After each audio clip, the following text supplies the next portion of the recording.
Buenos días, hermanos. El Señor los bendiga grandemente. ¿Cuántos se sienten contentos, gozosos? Porque la paz de Cristo vive en nosotros. Y la palabra de Dios dice que más grande es el que está con nosotros que el que está en el mundo. Así que hacemos eco de esa palabra. Y el tema de hoy tiene que ver con la presencia de Jesús en la multiplicación. También podemos decir la visión de multiplicación en el corazón del hombre. Pero vamos primero a poner en manos del Señor este tema. Por lo tanto, le pido que ahí donde están sentados, no repitan, pero sí acompáñenme en esta oración. Padre, en el nombre de Jesús, te damos gracias, Señor, por el privilegio de servirte una vez más, Padre, para que pongas palabras de corazón encendido en nuestra boca, que sea tu Espíritu Santo el único que hables esta mañana, Padre, y que conforte nuestros corazones. Toda aflicción, toda pena, toda congoja que estamos pasando, seas tú el bálsamo donde podamos, Señor, asirnos para estar contentos y gozosos. En el nombre de Jesús. Amén. Gracias. Bueno, hermano, vamos a empezar diciendo que el concepto de la multiplicación es un concepto transversal a través de toda la Escritura. Dios siempre ha buscado la prosperidad en el hombre, ¿verdad? Y podemos remitirnos a la palabra que está en Génesis 1, del 22 al 29. Si pueden buscarlo, Génesis 1, 28, 1, 22 al 29. Y los bendijo Dios y les dijo: fructificad y multiplicaos, llenad la tierra y gobernadla, dominad los peces del mar, las aves del cielo y todas las bestias que se mueven sobre la tierra. En este pasaje, en este versículo, podemos ver que Dios le entrega la tierra al dominio del hombre, ¿verdad? O sea, le dice: fructificad y multiplicaos. Pero ¿qué es lo que pasa? Dios, el hombre, en su desobediencia, esa bendición que Dios le da, pues prácticamente se termina, porque antes Dios le había dado al hombre larga vida, pero esto por el pecado se ve acortado. Primero se acorta la vida del hombre. Los primeros hombres veíamos que vivían 800 años, 1000 años, y luego se reduce a 100, y ahora dice el promedio es 70 y los más fuertes 80. Y hay una persona que vive 90, 95 años, podemos dar gloria a Dios por su vida, ¿verdad? Entonces, eso es algo que el hombre mismo ha determinado en el curso de su actuación, pues abortar la bendición que Dios puso para él, ¿verdad? También tenemos la lectura de Isaías 40, 29, que dice: Él da esfuerzo al cansado y multiplica la fuerza al que no tiene ninguna. Los muchachos se fatigan y se cansan, los jóvenes flaquean y caen, pero los que esperan en Jehová tendrán nueva fuerza, levantarán alas como las águilas, correrán y no se cansarán, caminarán y no se fatigarán. ¿Cuántos se sienten levantados por el poder de Cristo esta mañana? Creemos que Él nos da la fuerza para sobrevivir en medio de esta pandemia, en medio de esta incertidumbre, en medio de cualquier cosa. Siempre Dios está con nosotros, ¿verdad? Entonces, pues prácticamente hoy estoy aquí, tal vez no con mi mente tan lúcida, por un problema personal. Mi madre en este momento se encuentra en una situación de vida o muerte, pero prácticamente ya ella es una señora de 90 años y yo creo que la voluntad de Dios se cumple en ella, ¿verdad? Fíjense que en mi familia, una familia tradicionalmente católica, no habían cristianos, y un primo en Guatemala rompió esa maldición. Él se convirtió a Cristo en la ciudad de Guatemala, en la iglesia Elohim, y allí pasó de ser prácticamente un brujo esotérico a ser un servidor de Cristo, amén. Y ayer yo me gozaba ver a 3 sobrinos que llegaron a hacerle la oración a mi madre, la oración de aceptación de Jesucristo, ¿verdad? Entonces, ¿qué es lo que pasa? Detrás de esa semilla del primo vino el otro primo, y ahora somos 4 primos y 8 sobrinos en Cristo. ¿Cuántos dicen amén?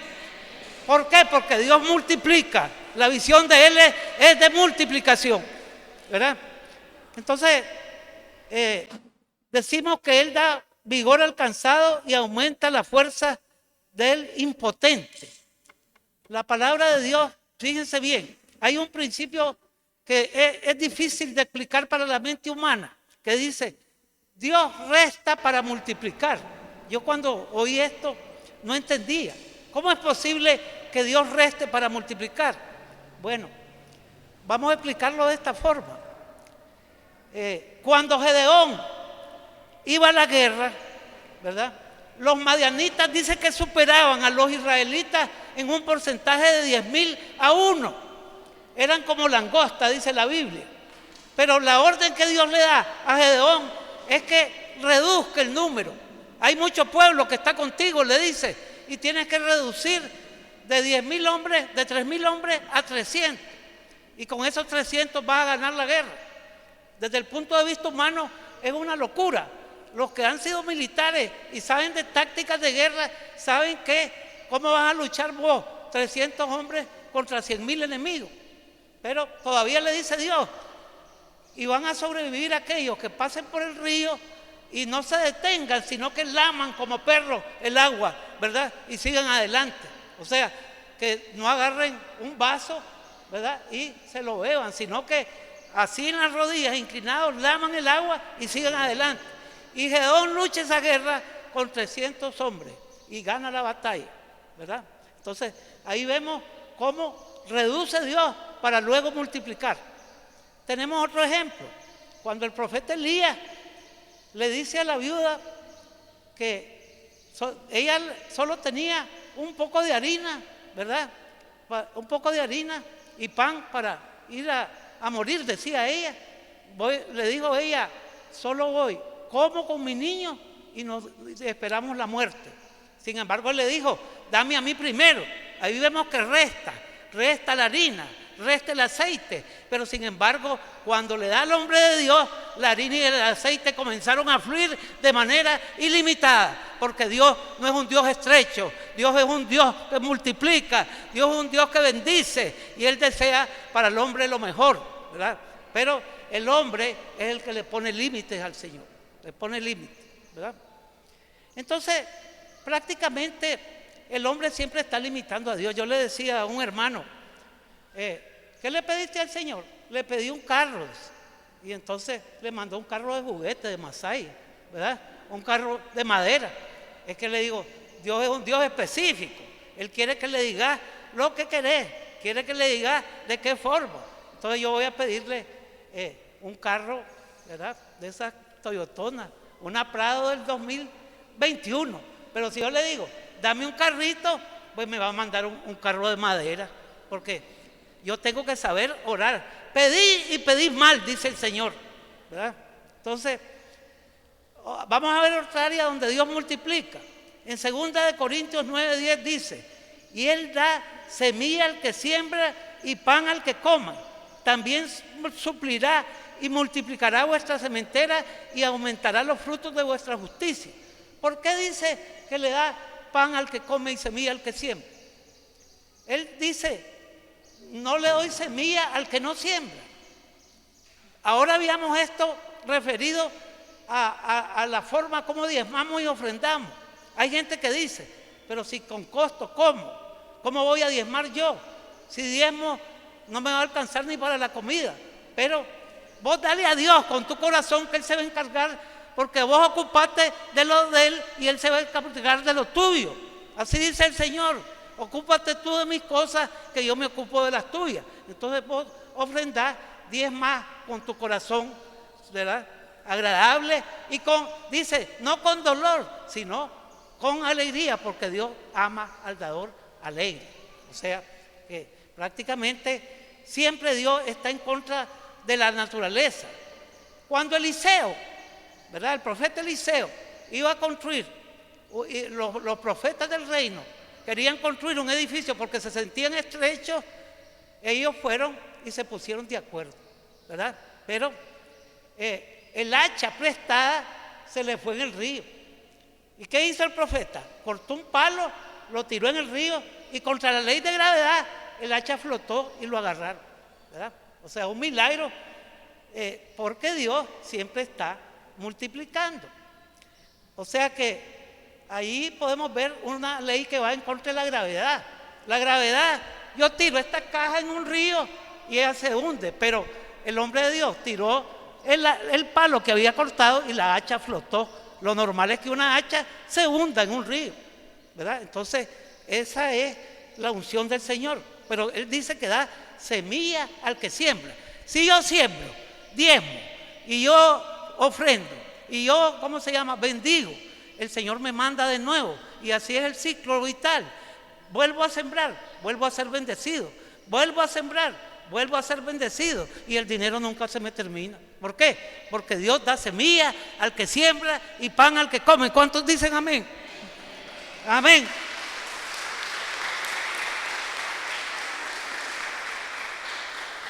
Veamos aquí otro pasaje, hermano. Lo que leía el niño, Marcos 6:41. Dice que Jesús, en el Nuevo Testamento ya, Jesús toma 5 panes y 2 pescados. Y mirando al cielo los bendijo y partió los panes. Entonces fue dado a sus discípulos para que los repartiesen entre la gente. También repartió los 2 pescados entre la multitud. ¿Qué había ahí? Un niño que tenía una cesta con pocos pescados y pocos panes. Pero los discípulos estaban socando ahí, me imagino a Juan y a los discípulos sudando ahí. ¿Cómo vamos a hacer con esta multitud que se calculaba en más de 5,000 hombres? Pero él solo dijo, lo ofreció al Señor y de repente los panes y los peces se repartieron y se multiplicaron y lograron. Dicen que sobró después de dar de comer a 5,000 hombres. Pero antes, ¿qué había en el corazón de Jesús? Compasión, ¿verdad? Entonces, cuando nosotros en la calle veamos a un desamparado, pues hombre, atendámoslo, porque él es hijo de Dios también. Tenemos que dar muestras del amor y de la generosidad que Dios ha puesto en nosotros, ¿verdad? Entonces, muchachos, yo voy a explicarles prácticamente aquí un poco acerca de 5 puntos que ayudan a la multiplicación. 5 puntos básicos para que la multiplicación sea efectiva. Primer punto, alinear el corazón del hombre y ensancharlo conforme al propósito de Dios. O sea, ¿cuál es el propósito de Dios? ¿El propósito de Dios cuál es? A ver, ayúdenme ahí. Aquí tenemos a Manuela, a Fernanda, que son duchos en la Biblia. El propósito de Dios es que todos seamos salvos, todos seamos salvos. Entonces, ¿qué es lo que pasa? Si el ensanchamiento yo lo tengo y solo lo tengo para María Humberto, este gordito que siempre ha crecido, entonces estoy actuando egocéntricamente. Es decir, para que se ensanche, ¿verdad? Tengo que bendecir a mi familia, a mi vecino. O sea, Dios no quiere que vos te quedes con este mensaje. Él quiere que vos lo distribuyas, que vos lo prediques. ¿Lo prediques a dónde? En tu familia primero, pero luego a donde sea, ¿verdad? Entonces, cuando Dios prospera al hombre y ensancha su corazón, le da visiones. Por ejemplo, una visión, hombre, que la iglesia Nazareno tenga sucursales, se puede llamar así, o filiales, o campos, yo no sé cómo llamarle. Por ejemplo, tenemos uno en el barrio, ¿cómo se llama ese barrio? Luis Vanega, pero ahora se está abriendo con más fuerza el Walter Pavón. Parece que hay una célula poderosa de mujeres que están, démosle un aplauso a las mujeres misioneras que están abriendo ahí el trabajo en el Walter Pavón. Ya había ahí unas fotos con más de 15 mujeres de ese barrio que están en una célula allá. ¿Y qué cosa es esa célula? Es una puerta, una ventana al cielo abierta aquí en la tierra. Dios eso quiere, que abras tu casa para que sea una puerta de bendición. Y damos gracias a Dios por aquellos que tienen células en sus casas, porque esa es una puerta de bendición que ellos están abriendo para el reino. Amén. Entonces, el primer principio es el ensanchamiento. En la historia de la Biblia aparece una historia de un hombre desconocido que se llama Jabes. En Segunda de Crónicas casi ni se menciona. Jabes, el nombre de él significa sufrimiento, dolor. Imagínense que a usted le ponga Alejandro sufrimiento. ¿Cómo se sentiría Alejandro? ¿Verdad? Mario Dolor, qué horrible, pero así son los nombres, pueden marcar a la persona. Y Jabes fue un hombre que le pusieron dolor, sufrimiento, eso significaba el nombre. Pero él hizo una oración pequeña que ha revolucionado la vida de miles de creyentes. Dijo: Señor, Dios, bendíceme grandemente y ensancha mi territorio y líbrame de todo mal y líbrame de todo dolor. La oración de Jabes se encuentra en 2 de Corintios, en un pequeño espacio, pero esa bendición, ensanchamiento, ¿qué significa? Que si estoy, la casa donde yo vivo tiene 3 cuartos y 2 baños. ¿Por qué no le pediste a Dios una de 5, una de 7? Ahora yo me arrepiento. Cuando yo me fui a vivir ahí donde vivo, yo le pedí le decía a Dios, dame una casita. Y ahí le hubiera pedido un caserón, ¿verdad? Entonces, Dios te complace conforme vos le pedís. Pues le pedí una casita, me dio una casita. Después me tocó hacerle anexo. Pero si hubiera sido vivo, le hubiera dicho: Señor, mándame una casa de 5 cuartos, pues, ¿verdad? Para tener ahí para mis hermanos cuando lleguen, atenderlos mejor. Pero la visión, cuando Dios te da la visión, también te da la provisión. Eso es importante. ¿Por qué? Porque hay veces no queremos cumplir la visión porque decimos: no hay dinero, no hay reales, es que no tengo. Pero si Dios te da una visión para el reino, Dios se va a encargar de la provisión. ¿Cuántos dicen amén? Amén. Porque Dios es un Dios de provisión. Dios es un Dios de multiplicación, ¿verdad? Entonces, el segundo punto, le decía, primero, tener alineado el corazón del hombre al propósito de Dios. Segundo, el segundo punto es el poder del acuerdo. La Biblia dice: si 2 o más se pusieron de acuerdo en mi nombre, entonces ahí estoy yo. O sea, ahora, si yo tengo una idea en la iglesia que es para los propósitos del reino, ¿a dónde tengo que acudir a exponer esa idea? ¿A dónde creen ustedes? Al primero que le tengo que decir la idea, ¿quién es? Bueno, a Dios primero, pero ahora ya en la institución, en la iglesia, al pastor. Entonces, si esta visión, ¿verdad?, está conforme al propósito de Dios, el pastor avala la visión, ya avala la idea y dice: yo voy ahí. O sea, él se pone de acuerdo para que la idea tenga validez, o sea, efectiva, o sea, hecha en realidad en la tierra. Entonces, el poder del acuerdo es muy importante. ¿Por qué?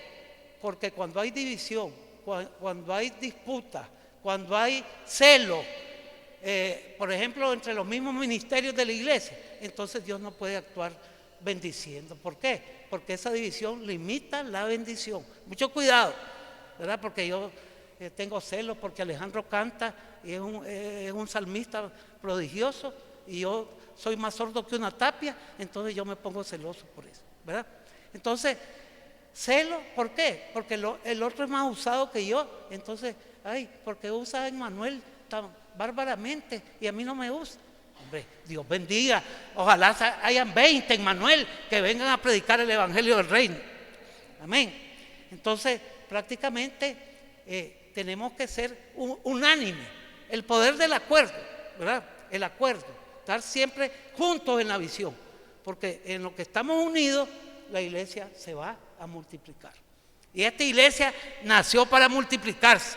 Esta iglesia nació para ensancharse. Esta iglesia nació para conquistar los barrios, no solo de Jinotepe, sino de todo Carazo. Y así lo creemos, en el nombre de Jesús. Amén. Tercera idea, o tercer punto, les dije que eran como 4 puntos, 5 puntos. Tercer punto, tú no te tienes que valer por lo que ves, sino por lo que crees. O sea, la visión se cumple cuando vos crees, no por lo que ves. Yo no voy a hacer mi proyecto y voy a decir, ahorita tengo 20,000 pesos en el banco y tengo un carro para moverme. Entonces, si yo pienso así, me estoy moviendo en mi razonamiento humano. Yo tengo que creer que Dios tiene y es el dueño del oro y la plata, y Él va a suplir para que las obras de Dios sean cumplidas. Amén. Tercer punto, me debo de guiar por lo que creo y no por lo que veo. Tercer punto. Cuarto punto, voy como en la universidad, como carreta embajada. Cuarto punto, el punto de que Dios opera a través de milagros. Dios opera a través de milagros. Yo le decía a Liliana, ahora que estábamos ahí de ujieres en la puerta, aquí estamos 2 milagros sirviendo, le decía yo, porque Lilianita pasó casi por lo mismo que pasé yo. O sea, yo pasé 2 pruebas de muerte, 2 infartos al corazón, y Gillian Barret, ella también pasó por un problema similar. Entonces, cuando nosotros nos hablan de isquemia, de falta de oxigenación, términos médicos, nosotros entendemos lo que están hablando, ¿verdad, Iliana? Entendemos porque lo hemos vivido, porque hemos estado a punto de morir, pero dicen que Dios deja vivo a los que quiere y a los que sirven a su propósito. Amén. Entonces estamos creyendo también que Dios va a operar a través de milagros. A ver, esta misma iglesia es producto de un milagro. Cuando la gente aquí pasan los taxistas y miran esta iglesia, dice, ahí solo gente de Villetales hay. Yo los oigo, yo me he montado con los taxis, que se paran allá afuera y dicen, hombre, ahí solo ricos deben de haber, ¿verdad? Y si supiera cómo estamos, coyor quebrado, coyor comido. Pero, y hay, esa es la visión que proyecta la iglesia, que aquí hay. Y pues estamos creyendo que aquí van a haber empresarios grandes y van a bendecir la obra de Dios. ¿Cuánto lo creen? Yo aquí estoy viendo empresarios, estoy viendo transportistas, estoy viendo gente con recursos, pero no para ellos, sino para bendecir la obra de Dios. Amén. Así que, pues, está bueno que tengamos el color. Así es en mi familia, la gente dice, a esa gente de Villetales, si supiera cómo estamos haciendo ahorita con el clavo de mi mamá. Pero bueno, hay que sigan pensando, mejor que lo vean a uno un poquito para arriba y no para abajo, ¿verdad? Entonces decíamos el milagro, o sea, ya llevamos 4, a ver, recapitulemos, alguien que sea alumno aventajado, los 4 puntos. Ensanchar el corazón conforme al propósito de Dios. Segundo, el poder del acuerdo. Tercero, la visión, creer, o sea, no guiarnos por lo que vemos, sino por lo que creemos.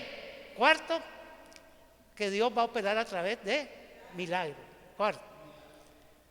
Y quinto, ¿cuál sería? Anticipar la visión con acciones. O sea, Dios puede querer para vos,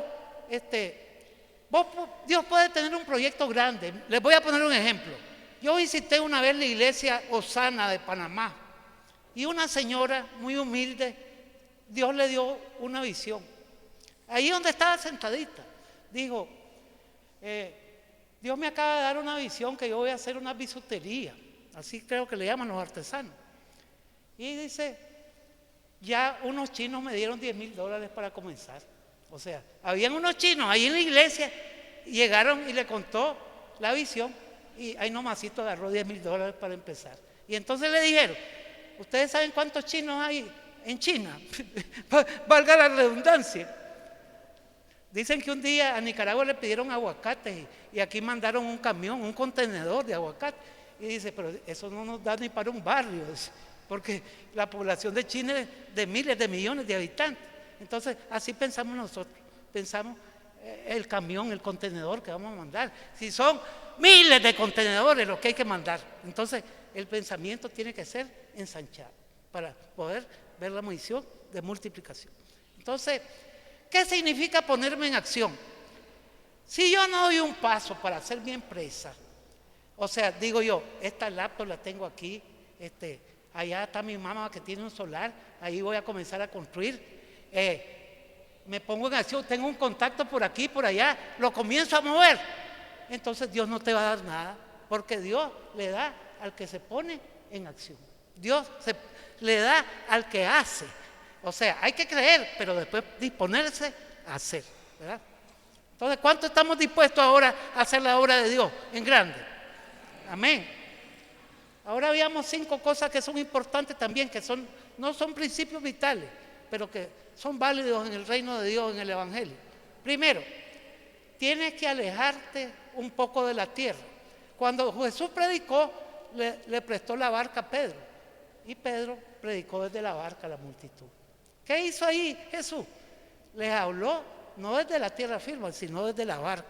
¿Cuál es la barca? La célula en el territorio, esa es la barca. ¿Cómo se llama? Los grupos de hogares que hacemos para llevar el Evangelio. ¿Verdad? Segundo lugar, tenés que remar. ¿A dónde le dijo que fueron después de que predicó el mensaje a Pedro? ¿A dónde le dijo? Boga mar adentro. Boga mar adentro. ¿Qué significa bogar mar adentro? Significa buscar la profundidad de la intimidad con Dios. O sea que yo puedo tener una enfermedad muy grave, o una quiebra financiera, o puedo tener, qué sé yo, un pariente muy grave, pero si yo tengo la intimidad con Dios, yo estoy en paz. Paz en la tormenta, ¿verdad? ¿Por qué? Porque mi corazón está puesto en las manos del Rey. Así que ahí dicen que hay segunda ola, tercera ola, yo no sé cuántas olas van a venir de ese tal coronavirus. Ahora dicen que en Europa ya va la tercera ola, y que la cepa del virus que está en Europa es más contagiosa y más mortal que la anterior. Yo no sé si será más mortal que la anterior. Yo lo que sé es que yo voy a ir a predicar y a pasar la palabra así haya cepa de cualquier tipo, porque Dios está conmigo. Dios está con nosotros. ¿Cuántos lo creen? Así que no hay cepa que valga, porque estamos aquí. Cristo reina en nuestro corazón, ¿verdad? Entonces, bogar para adentro. ¿Qué significa bogar para adentro? Que te vas a levantar a las 3 de la mañana a interceder. Padre, protégenos de este virus, protege a mi país, guarda a mi familia, guarda a mis vecinos. Estamos clamando. Pero si el Señor me inquieta, muchos de nosotros nos inquieta. Decía un amigo mío, yo a veces me quiero hacer el chancho, dice. Me quiero hacer el chancho porque a las 2 de la mañana me despierta el espíritu y se vuelve a la cama a roncar, ¿verdad? Pero el espíritu te dice: aquí está mi guerrero, levántate, ustedes son la sal del mundo. Entonces tenemos una misión que cumplir, que es ponernos de pie y luchar la buena batalla. ¿Hasta dónde? Hasta donde nos lleven al cajón, hasta ahí, ¿verdad? Ya después del cajón, pues ya vamos de viaje. Pero mientras tenga fuerza, yo tengo que predicar la palabra de Dios. Amén, amén. Tenemos que empoderarnos de la visión, ¿verdad? Boga más adentro. La tercera cosa: fe, esperanza, amor. Si la visión no va acompañada de fe, esperanza y amor, entonces, dice ahí Corintios, yo no soy muy dado a los versículos bíblicos, no se me pegan. Yo veo que Manuel tiene una mente retentiva brillante. Pero hay una cita bíblica que dice, nada soy si no tengo amor, y de nada valen las obras. A ver, yo agarro un viejito en la calle y le dejo 100 pesos, pero lo doy con ¿cómo se llama? Con desdén. Qué moleste este viejito. Le voy a dejar estas 100 cañas para que no me siga molestando. Entonces, no está bien mi corazón. El amor, preeminencia del amor, siempre. La preeminencia del amor. Todo por amor, ¿verdad? Tenemos que cultivar el amor. Y sobre todo entre nosotros mismos. Porque yo he visto y he sido testigo, y yo soy un poco hablantincito.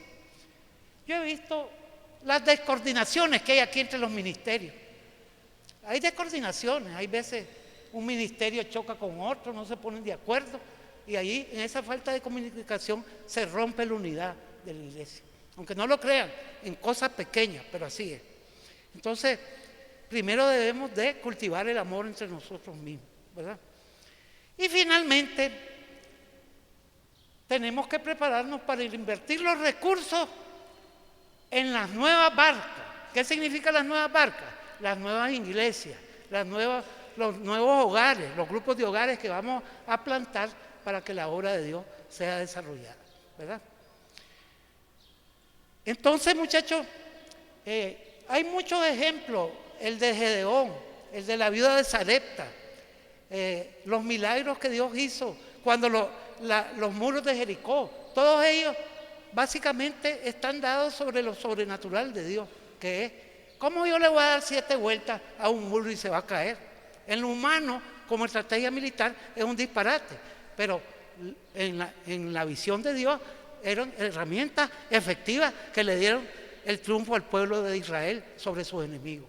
Entonces, asimismo, la oración constante nos va a dar la victoria sobre cualquier pandemia. La oración constante nos va a dar la victoria sobre ese nuevo orden mundial que ya está prácticamente a las puertas. El día de la red de hombres hablábamos de eso. ¿Qué cosa es eso? Me vamos a meter un ratito a eso. La globalización es una cosa y el globalismo es otra. ¿Qué cosa es el globalismo? El globalismo es una tendencia mundial que quiere unificar los gobiernos, unificar las monedas, unificar la religión.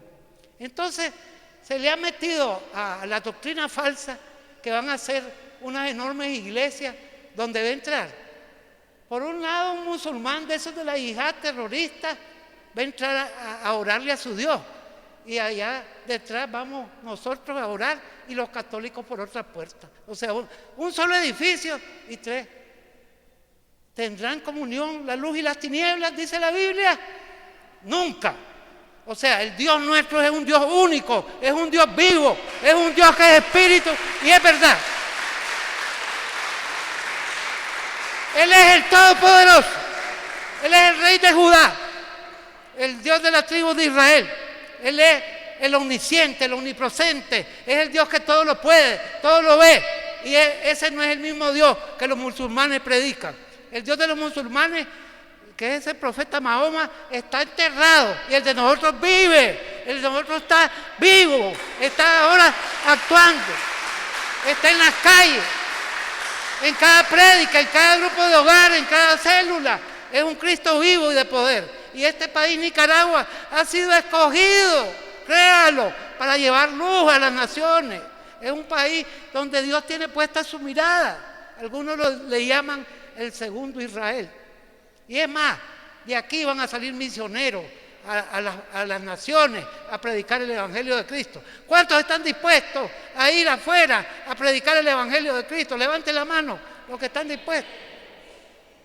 No va a ser como en Panamá que decía, bueno, alístense para mañana que salen para Afganistán. Decían en Osana.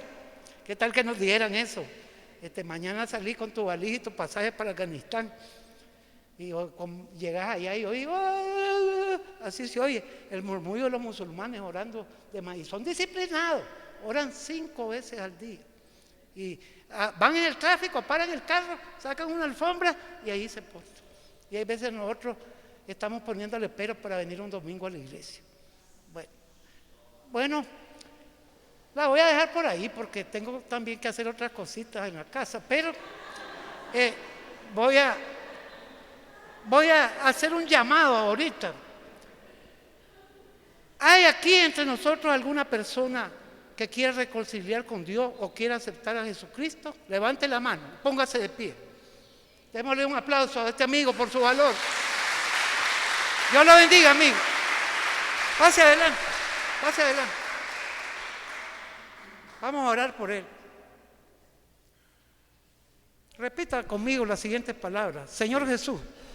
Señor Jesús, En este día te pido perdón por mis pecados y acepto a Jesucristo como mi Señor, mi Salvador, mi Redentor. Te entrego mi vida, todo lo que tengo y todo lo que soy. En el nombre de Jesús. En el nombre de Jesús. Amén. Amén. Y amén.